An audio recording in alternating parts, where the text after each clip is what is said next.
BJP के नए राष्ट्रीय अध्यक्ष को बधाई दी गई है। युवा अध्यक्ष से पार्टी को नई जान मिलेगी। पार्टी नए आयाम स्थापित करेगी। पीएम मोदी हमेशा कार्यकर्ताओं को प्रेरित करते हैं। बीबीजी रामजी पर भी प्रतिक्रिया दी। विपक्ष बिना वजह विरोध कर रहा है, ये रणबीर गंगवा का कहना है। भाजपा को आज राष्ट्रीय अध्यक्ष के रूप में 12वें राष्ट्रीय अध्यक्ष मिले हैं। नितिन नवीन ने अब से कुछ देर पहले पदभार संभाला है। पीएम मोदी सहित तमाम भाजपा के वरिष्ठ नेता भाजपा मुख्यालय में मौजूद रहे थे। हमारे साथ कैबिनेट मंत्री रणबीर गंगवा जी मौजूद हैं। सर, युवा चेहरा, क्या कहेंगे सर, एक नए राष्ट्रीय अध्यक्ष आप लोगों को मिले हैं। मैं हमारे राष्ट्रीय अध्यक्ष माननीय नितिन नवीन जी को बहुत बहुत बधाई देता हूं और निश्चित रूप से उनका वो युवा भी हैं, एक लंबा अनुभव है विधानसभा का भी, सरकार का भी और संगठन का भी। कई बार वो कई प्रदेशों के अलग अलग प्रदेशों के प्रभारी रहे, उनके नेतृत्व में वहां चुनाव जीते भी।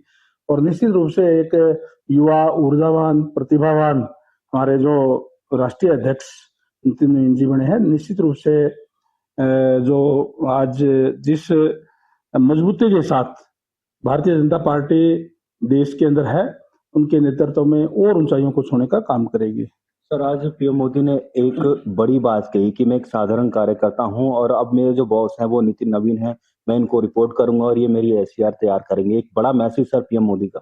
बिल्कुल, हमारे माननीय हमारे यशस्वी प्रधानमंत्री जी हमेशा एक प्रेरणा देने का काम कार्यकर्ताओं को करते हैं।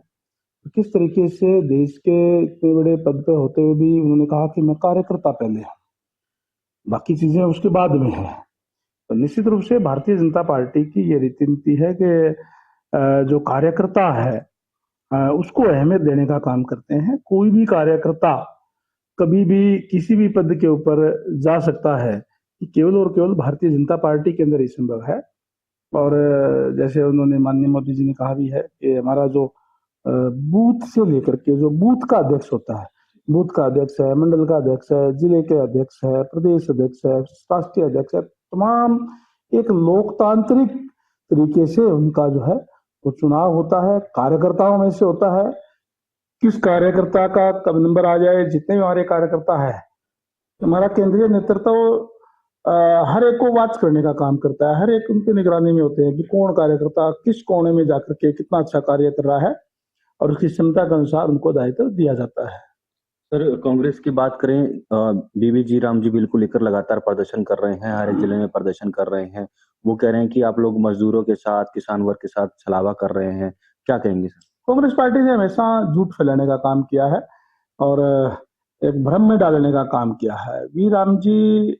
बीबीजी रामजी जो है एक योजना लेकर के जो केंद्र सरकार आई है, जो मनरेगा पहले चल रहा था, जिसके अंदर बहुत सी लीकेज थी, जिसके अंदर बहुत से घपले और घोटाले हो सकते थे, बहुत से काम उसमें होते नहीं थे, केवल और केवल खड्डे खोद दिए और उसको पाटने का काम करना, ये उसके अंदर था। और जहां हमारा जो श्रमिक है, हमारी जो पार्टी है, वो पंडित दीनदयाल का उपाध्याय का जो मूल मंत्र है अंत्योदय, उस पर कार्य करने वाली पार्टी है।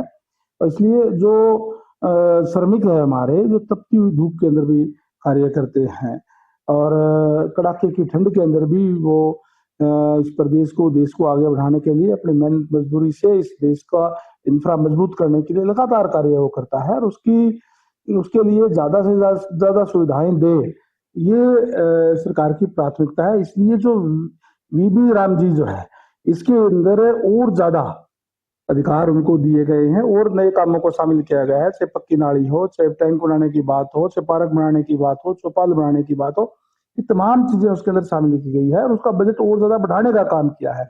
जहां 100 दिन की गारंटी योजना थी मनरेगा के अंदर, और उसके अंदर अभी 125 दिन की है। यानी कि हरियाणा की अगर मैं बात करूं तो 50,000 की गारंटी अब ये हर एक मजदूर को, हर एक श्रमिक को देने का काम करता है। पहले से 10,000 रुपए और ज्यादा, क्योंकि न्यूनतम मजदूरी 400 रुपए हरियाणा के अंदर है, जो पूरे देश में सबसे ज्यादा है। इसलिए ज्यादा अधिकार देने की बात है। अब ज्यादा श्रमिकों को अधिकार दे रहे हैं तो कांग्रेस को ये बात भी हजम नहीं हो रही, क्योंकि कांग्रेस हमेशा जो श्रमिक है, जो गरीब लोग है, उनकी विरोधी रही है। इसलिए वो लोग आज विरोध करने का काम करते हैं। नाम की जहां तक बात है, कि कोई पहली बार नाम चेंज नहीं हुआ। मैंने मेरी राजनीतिक शुरुआत पंचायती राज से शुरू की है। मैं जिला परिषद मेंबर था, तब इसका नाम SGRY होता था। और उसके बाद उससे पहले जवाहर रोजगार योजना होता था, फिर इसका नाम नरेगा हुआ, फिर मनरेगा हुआ। तो ये समय समय के ऊपर जरूरत के हिसाब से बदलाव किए जाते हैं और वो बदलाव मजदूरों के हित में, देश के हित में, प्रदेश के हित में सरकार लेकर के आई है। बहुत बहुत धन्यवाद सर खबरें अभी तक से बातचीत करने के लिए। तो ये थे कैबिनेट मंत्री रणवीर गंगवा जो कि तमाम मुद्दों को लेकर खबरें अभी तक से खास बातचीत कर रहे थे। राजा पटेल, दिल्ली, खबरें अभी तक।